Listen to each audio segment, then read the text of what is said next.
Es algo simple. Igual. Entonces tenemos que este niño se tragó todo de azúcar, glucosa, comió sal, comió todo lo que usted quiera. Entonces esos solutos están acá. ¿Ya?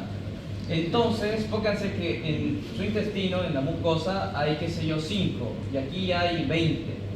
Entonces habíamos dicho que la ósmosis es el movimiento de un lugar de menor concentración a un lugar de mayor concentración. ¿Ya? Si ustedes agarran, echan un vaso de azúcar hasta la mitad y le echan una gotita de agua, el agua se va a absorber. ¿No ven? Es lo mismo que pasa acá. Está la diarrea osmótica. Tenemos la diarrea con mala absorción. ¿Dónde han visto eso? Parásito. La giardia, ¿no? El pulpo asustado.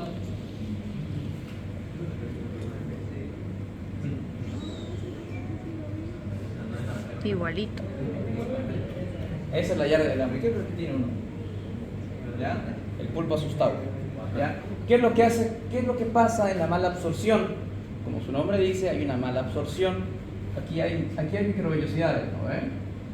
Entonces va a pasar algo con las microvellosidades que no van a poder absorber. ¿Ya? En el caso de la giardia lamblia, la giardia se pone así. Tiene aquí su ventosita y ahí se pone. ¿Ya? Entonces, como tapa las vellosidades, no hay absorción. ¿Ya? ¿Qué es lo que pasa? Ubican los gases, ¿no ven?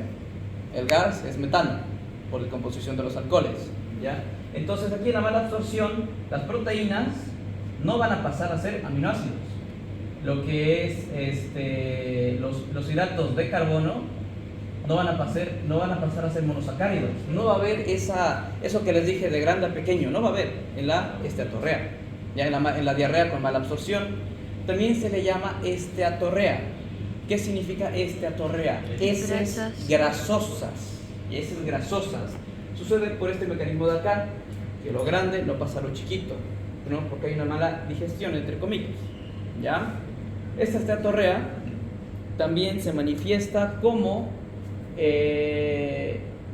heces muy malolientas.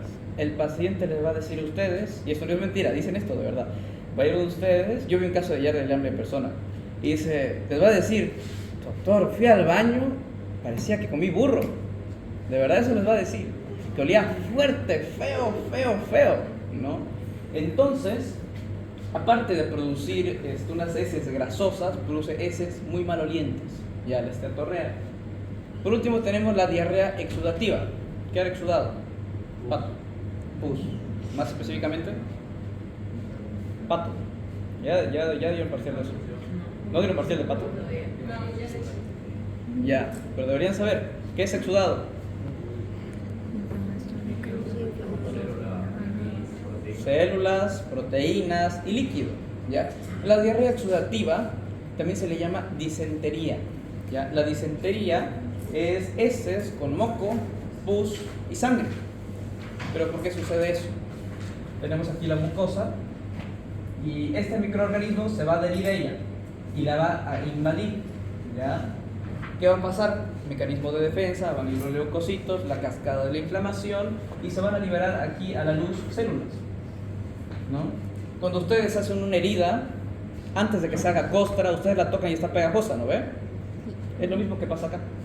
¿Ya? Esa cantidad de proteínas, células, le va a dar un aspecto de hilos de moco, elásticos. Y también va a tener sangre. ¿Por qué? Porque la mucosa no, la submucosa es muy irrigada. Entonces llega hasta la submucosa y produce sangrado. Entonces tenemos los 4 tipos. Secretora por toxinas. Las toxinas entran en contacto y el cuerpo, para defenderse, aumenta el peristaltismo. La osmótica, tenemos una gran cantidad de solutos en la luz del intestino, atraen el agua. Tercera, tenemos la diarrea con mala absorción. ¿Por qué? Porque hay una mala digestión. Hay un mal paso de lo grande a lo chiquito y eso se fermenta. Es como dejar guardado la leche más o menos al sol, vale feo, después se va a cortar. ¿Ya? Y por último tenemos la diarrea exudativa o también llamada disentería. ¿Ya? ¿Qué tiene? Tiene 3 cosas muy importantes: moco, pus y sangre. ¿Ya? Eso. Vamos a ir. Oye, los de tercera generación eran la cefotaxima, ceftriaxona. Los de tercera generación cefalosporinas eran ceftriaxona, cefoperazona y cefotaxima. Entonces aquí tenemos las diferentes especies de Escherichia. La enteropatógena, la enterotoxigénica, No veo ni acá, ¿Por oye. qué se da la enterohemorrágica? Bueno, dos. ¿Qué más? La enterohemorrágica, ¿por qué se da? ¿Por comer qué? Carne de vaca. ¿Qué? ¿Algo picante?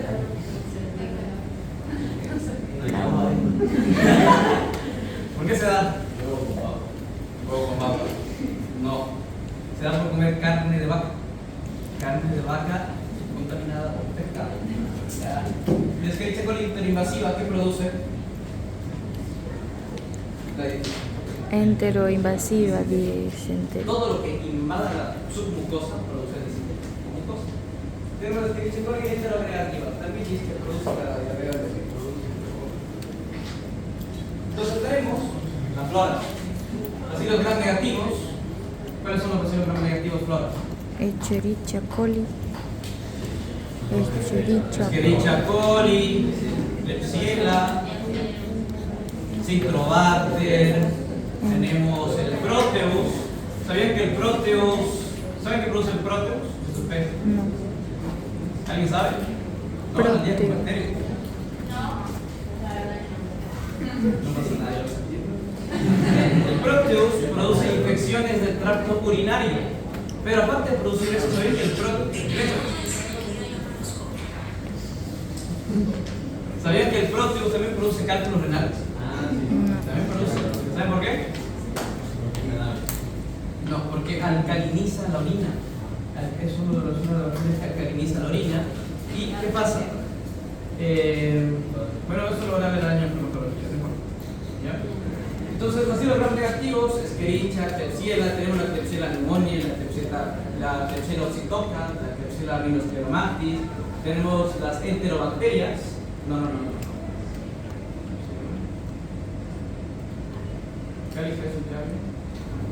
Son los citococos. Tenemos Citrobacter cocei, que produce abscesos en neonatos. Tenemos Morganella edwardsella. Los cocos gram positivos, ya los he visto, Streptococcus aureus, Streptococcus y demás. Anaerobios, esto me interesa. ¿Qué bacterias? Fragilis, ¿qué más? Clostridium.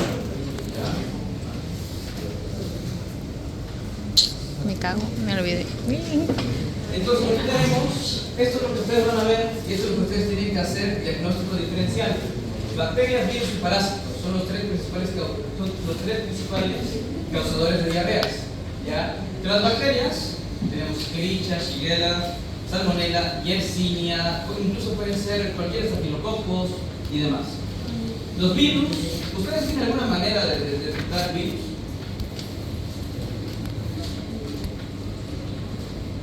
Que se pase nomás. PCR, pero ¿saben cuánto cuesta una PCR? Con 1000 pesitos más o menos. Entonces, ¿qué es lo que uno tiene que hacer? Uno tiene que ser inteligente, hay que cobrarle la billetera al paciente. Entonces viene un paciente con diarrea, viene con diarrea de varios días, tenemos que pedir un coproductivo. Si el coproductivo sale negativo, ¿qué voy a pensar? ¿Qué es virus? Virus o parásito, ¿no? Pido un coproparasitológico, sale negativo, ¿qué voy a pensar? ¿Qué es virus? Si viene un paciente con diarrea, es una diarrea muy fuerte, entonces yo le pido coproductivo y coproparasitológico. Si algo me sale negativo, ¿qué tengo? Virus. Entonces tienen que descartar. La única manera de saber. ¿Cuáles son los síntomas de infecciones gastrointestinales? Vómito, náuseas. La especie de Shigella, ¿alguien sabe?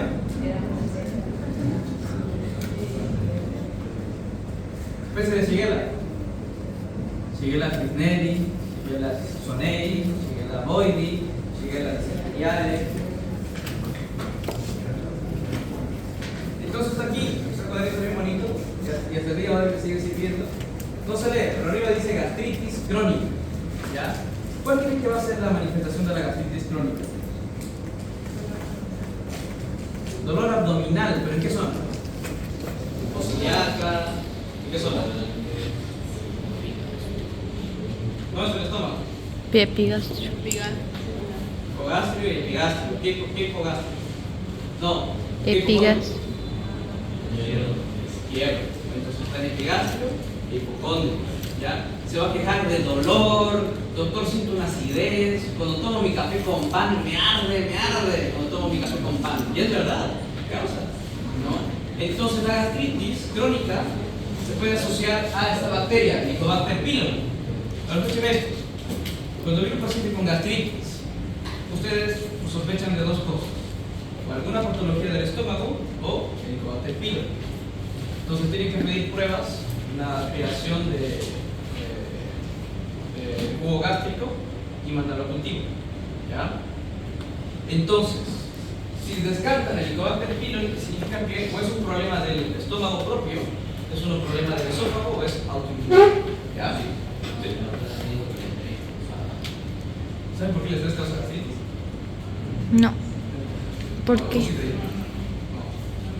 te dije. ¿Saben por qué el estrés causa gastritis? ¿Saben? ¿Qué produce el estrés? ¿Qué hormona? Cortisol. ¿Qué es el cortisol? Corticoide. ¿Qué es el corticoide? Es un antiinflamatorio. Es uno de los más potentes antiinflamatorios. ¿Alguien de aquí tiene algún pariente que tenga artritis reumatoidea? ¿No? Pacientes que tienen dolores muy crónicos y que son muy fuertes, se les da prednisona, que es un cortisol. ¿Ya? Entonces, tenemos esto y rojo esto. ¿Ya? El estrés eleva el cortisol. El cortisol es antiinflamatorio. ¿Qué inhibe los antiinflamatorios? Prostaglandina. ¿Qué hace la prostaglandina? Vasodilatación. ¿Dónde hay alta prostaglandina? En el estómago. ¿Ya? Entonces, si una persona está muy estresada, encima toma café, come pan, tiene mala dieta, se va a elevar el cortisol. El cortisol inhibe las prostaglandinas y las prostaglandinas en el estómago producen vasodilatación. ¿Pero para qué? Porque el estómago está en contacto con el ácido clorhídrico. ¿Saben cuánto de pH tiene el ácido clorhídrico? 2, 1. 0, 1, eso es ácido, derrite cualquier cosa. ¿Ya? Sí. Entonces el estómago tiene diferentes mecanismos. 1, produce moco. 2, secreta bicarbonato. Y como tercero tiene las prostaglandinas, que es el más importante. Esa vasodilatación ayuda a que al estómago le lleguen más nutrientes. ¿Para qué? Para repararse. Entonces lo que pasa es que el estómago se daña y se repara. Todo el tiempo se daña y se repara, se daña y se repara. Gracias a las prostaglandinas. Si ya no hay prostaglandinas, se va a dañar más de lo que se logra reparar. Y ahí produce la gastritis.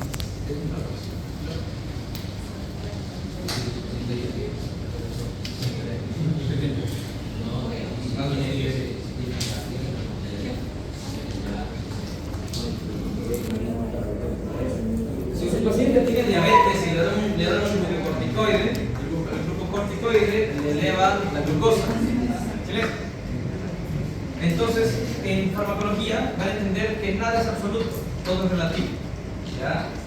Si mi paciente necesita de un fármaco, sí o sí, y su vida depende de eso, yo se lo tengo que dar. Por ejemplo, qué sé yo, mi paciente con diabetes tiene una reacción alérgica muy fuerte, yo le tengo que dar un glucocorticoide, pero ¿qué tengo que hacer? Corregir las desviaciones que me causan. ¿Ya? Entonces, luego vamos a ver eso, atrás lo van a ver eso. ¿Vieron? Tenemos con la toxinfección alimentaria por toxinas, ¿no? Tenemos que los Staphylococcus aureus, Bacillus cereus, los Clostridium producen toxinas. ¿Qué tipo de diarrea va a ser?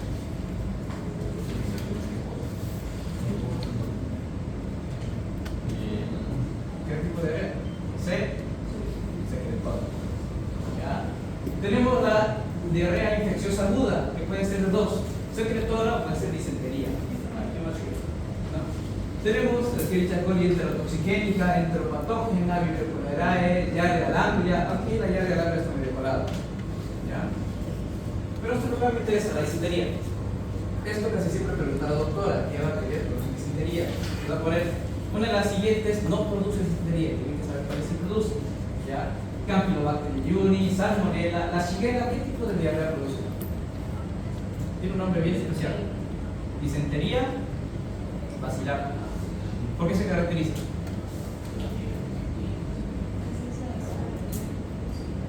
¿Ya? Eso lo ¿Qué escuché más? ayer, pero...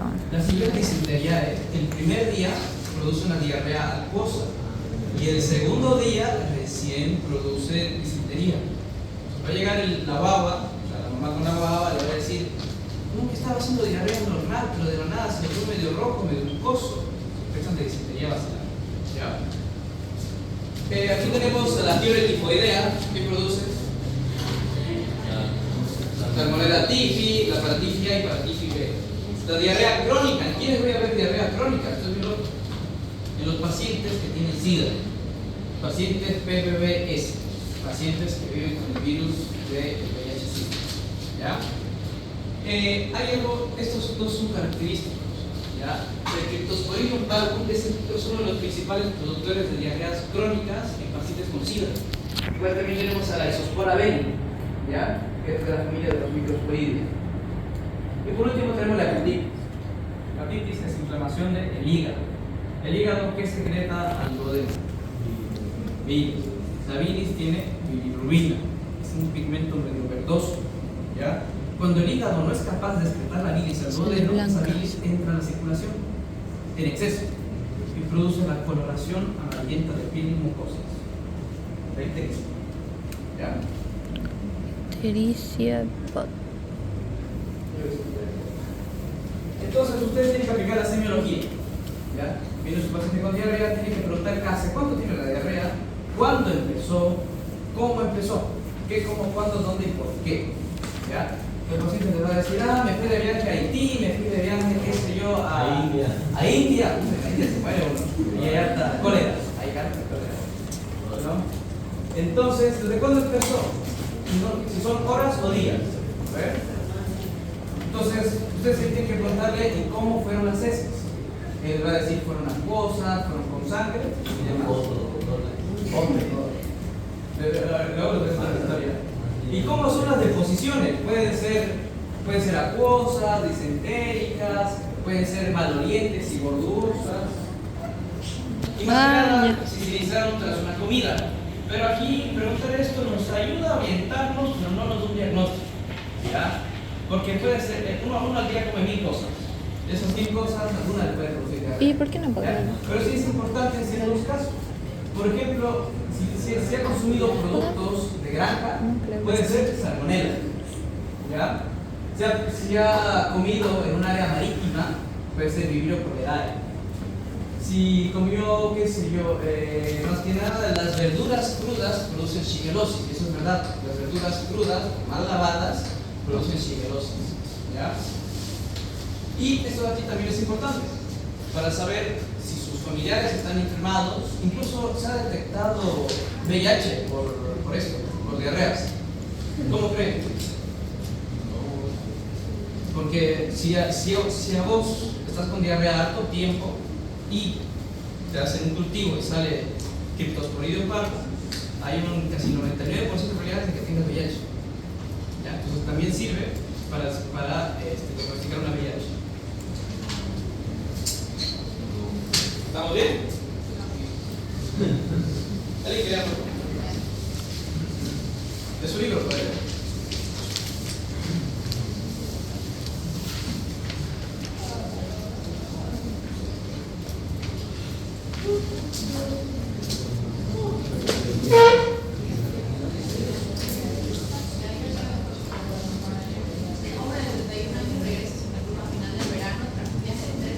Escuchen todos. Al segundo día de su vuelta muestra un cuadro de inicio súbito consistente en una diarrea acuosa profusa e intensa. En emergencia se realiza una defecación abundante de esta acuosa con aspecto de agua de arroz. Además vomita en varias ocasiones y muestra una sudoración ligera. También sufre de calambres musculares y sensación de mareo. El paciente recibe tratamiento con antiácido. Entonces tenemos que es una persona que viajó a Haití. ¿En Haití hay mar o no hay mar? Hay mar. ¿No? Entonces vamos a sospechar de 1000 cosas. ¿No?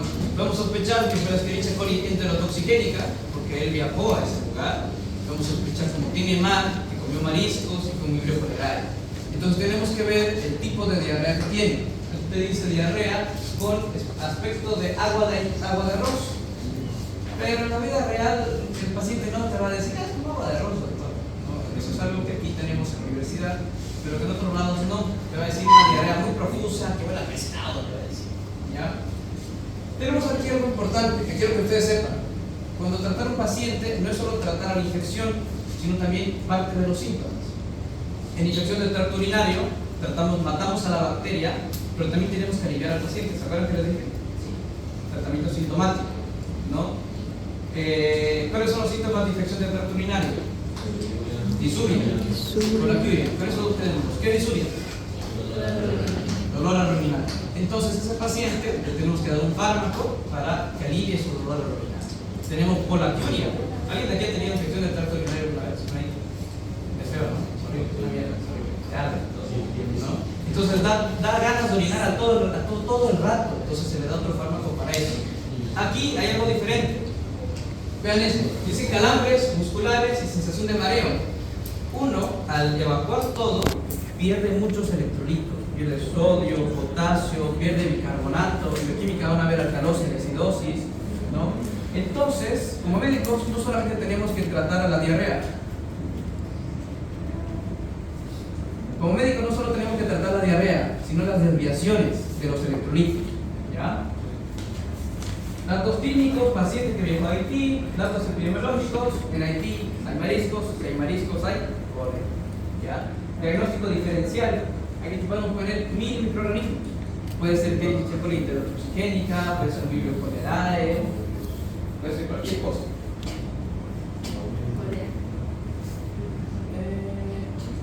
Entonces, ¿será que esta diarrea que tiene es por producción de toxinas o por invasión?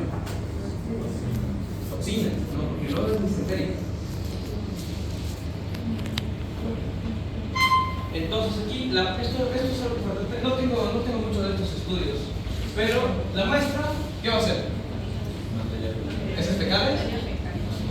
Materia fecal. Estudio bacteriológico. El aspecto. Acuoso. Leucocitos. Escasos. ¿Por qué? No se observa. ¿Pero por qué? Porque es toxina, no hay inflamación. ¿Ya? Eritrocitos no se observan, 0 a 1, células escasas. Parasitológico, ¿qué les salió? ¿Qué quieren que sea? Negativo. Tinción de Gram. Negativo en forma de coma. Eso dice, hasta que el propio nivel. En forma de coma es C. Pero así los Gram negativos. Pero la cólera que son los Gram positivos. No, no es negativo. ¿Gram negativo? Sí, es. Ya no renuncio. Examen psicológico, 70-30, no varía mucho porque no hay infección y demás.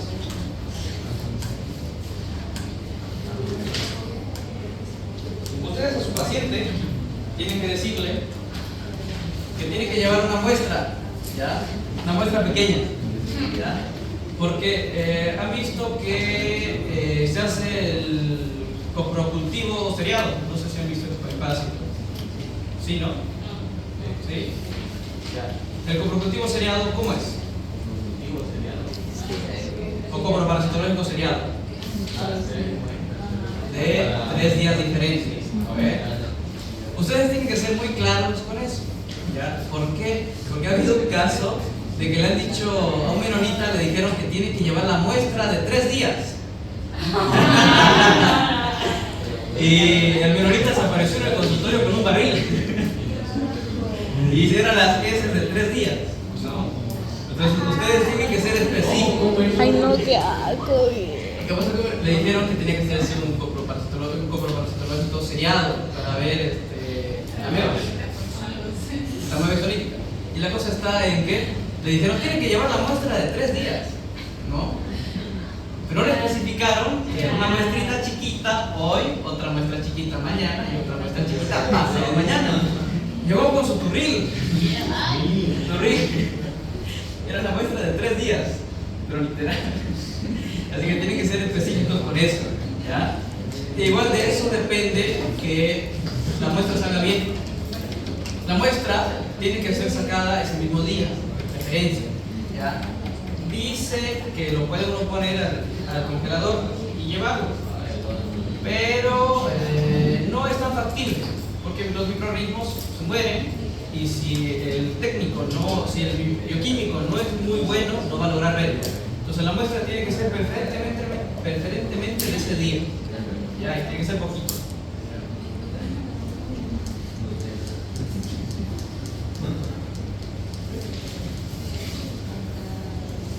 Alguien de la tercera fila que lea, por favor.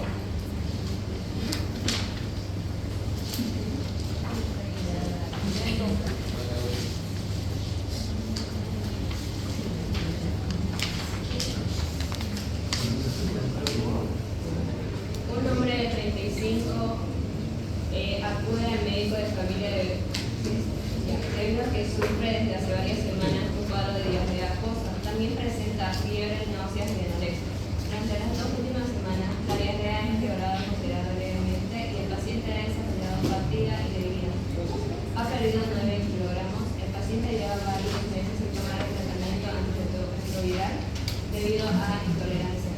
En el hemograma presenta un aumento de leucocitario de 2.300 por centímetro cúbico. Se solicita el coprocultivo y no se observa el desarrollo de gérmenes patógenos.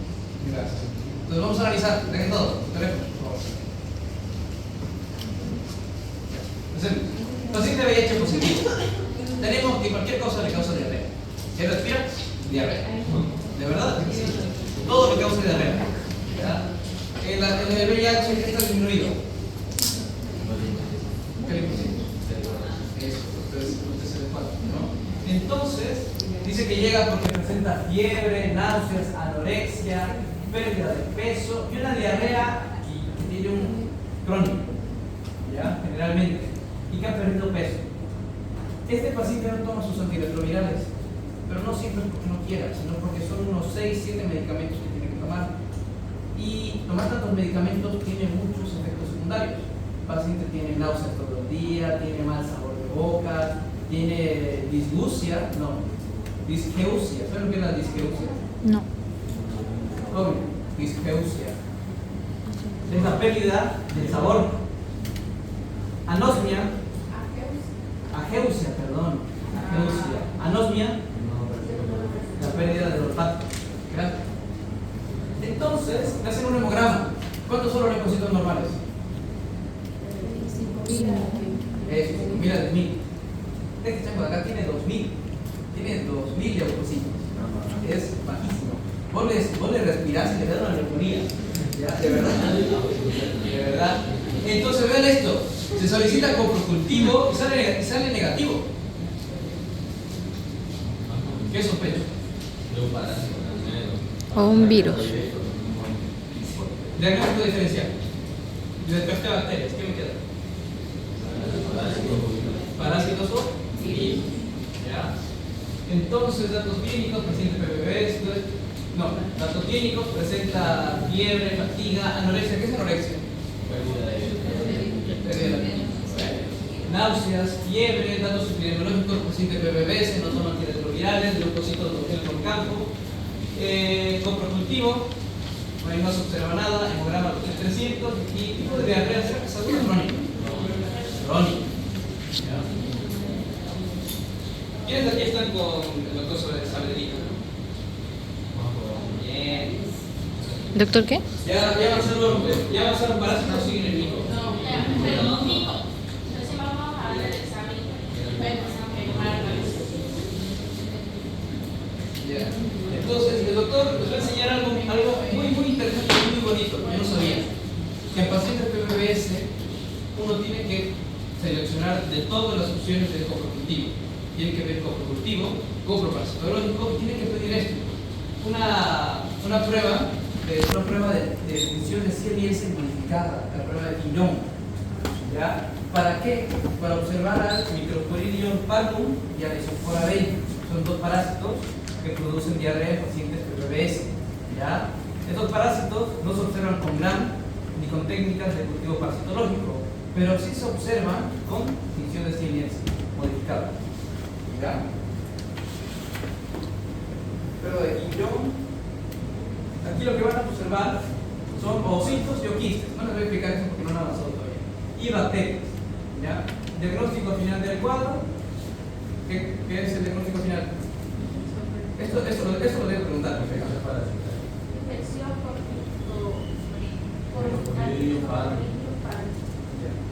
Diarrea crónica micótica. Eso era lo que yo les pedí en su examen.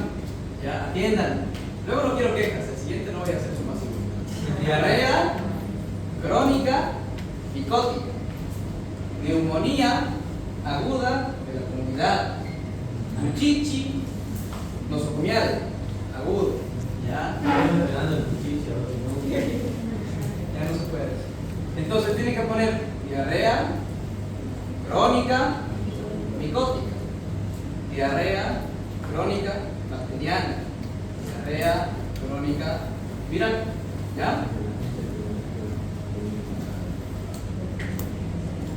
¿Alguien que le haga, por favor?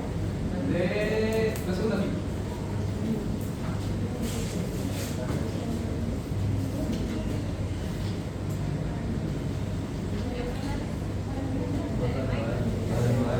Caso clínico 3, un niño de 3 años es llevado a la consulta de pediatra por presentar fiebre, diarrea con sangre, dolor abdominal y vómito.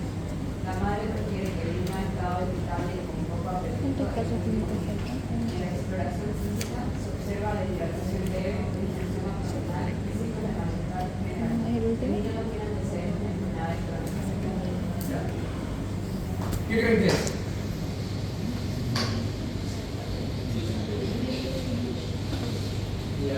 Con sangre y disentería. Entonces, ¿cuál creen que sea la gente teológica? ¿Por qué me dicen cigarro? ¿Por qué? En realidad, este caso clínico ha sido tomado por un mal médico. Ha hecho una mala historia clínica. Vean, ¿por qué? Porque primero dice que presenta diarrea con sangre. Sabemos que es disentería, entonces tenemos los microorganismos. ¿Ya? Pero aquí no le preguntó cómo es que empezó la diarrea. ¿No? Si le hubiera preguntado a la madre cómo es que empezó la diarrea, la madre le hubiera dicho primero empezó acuosa y después al tercer o cuarto día se volvió sanguinolenta. Entonces ahí uno ya puede pensar en shigelosis. ¿Ya? Por eso es bueno una buena semiología, hacer las preguntas correctas. ¿Ya? Porque me dijeron shigelosis, por eso porque ya salió la respuesta. O porque estaba yo aquí.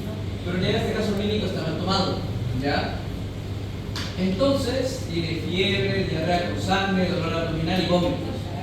Siguiendo solamente eso de ahí, tenemos millones de microorganismos que producen disentería. Millones. Puede ser un parásito, puede ser una bacteria, Escherichia coli interinvasiva, puede ser Campylobacter jejuni, Escherichia coli interhemorrágica. Entonces, para nosotros descartar todo eso, ¿qué tenemos que pedir? Copro y entonces, datos clínicos, fiebre, diarrea con ojos y sangre, datos epidemiológicos que son niños. Los niños son inmunocompetentes o inmunodeprimidos. Competentes. Inmunodeprimidos. Diagnóstico diferencial con millones de especies. Mecanismo fisiopatológico de la diarrea. Yo tampoco. ¿Cuál es? Invasión. Perfecto. ¿Ya? Diagnóstico presuntivo. Está mal, pero es shigelosis.